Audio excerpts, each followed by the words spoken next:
Yoko Ono.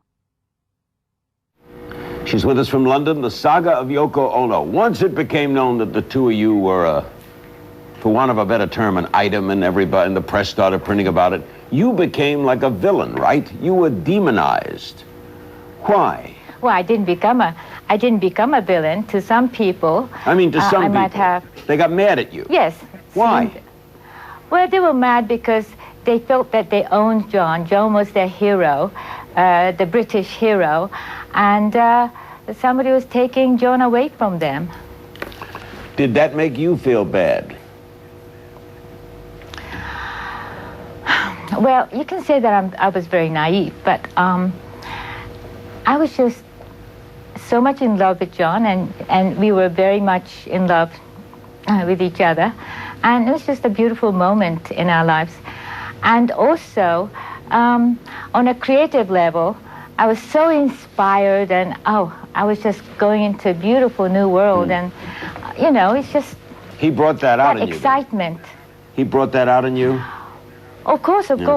I think we brought that on for each other in a way. When you got together and then it became a couple and you got married and everything happened, they sort of blamed you for the breakup of the Beatles. What is the true story? Were you involved in the ending of that group? Well, there are many elements, of course. I think that after their tour, and I think George Harrison probably announced that, we're not going to tour anymore, something like that. And all four of them seem to have been wondering what they're going to do after that, because touring was a very large part of their lives. And so reporters were asking them, well, what are you going to do now? Well, we're still going to continue recording, that kind of thing. And so it was kind of, the situation was that they were all looking for something new. Did you encourage it? Did you encourage it or discourage it or nothing? I didn't discourage it. I didn't encourage at all, because I didn't know what it was about. I just met this very attractive man and fell in love, and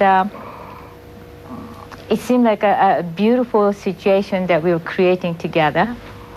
And I thought he was just going to go working with his buddies. Why did they blame you? And one day when he... I'm sorry, go ahead. Oh, blame me? Well, I think that I was a very convenient scapegoat. I'm not British. I'm not even, the white race. I'm from the third world, as far as they're concerned. And I think that, and then I was a woman. So I think it was a very convenient scapegoat. What about the other members of the group and you? Well, in a very strange sort of way, because it was the time of, the summer of love and the whole thing about, 60s. The 60s, yes. So they were very nice, actually. They were pretty nice, until I think that the situation was starting to deteriorate so much amongst them that they had to finally decide that, it's going to be over or something like that. Was that sad? Initially, they were pretty nice. Was that sad to you when they broke up, Yoko? Were you sorry? Well, you know what I thought? Because John was a very energetic person, an extremely creative person, and he had all three friends, and he was making music with them.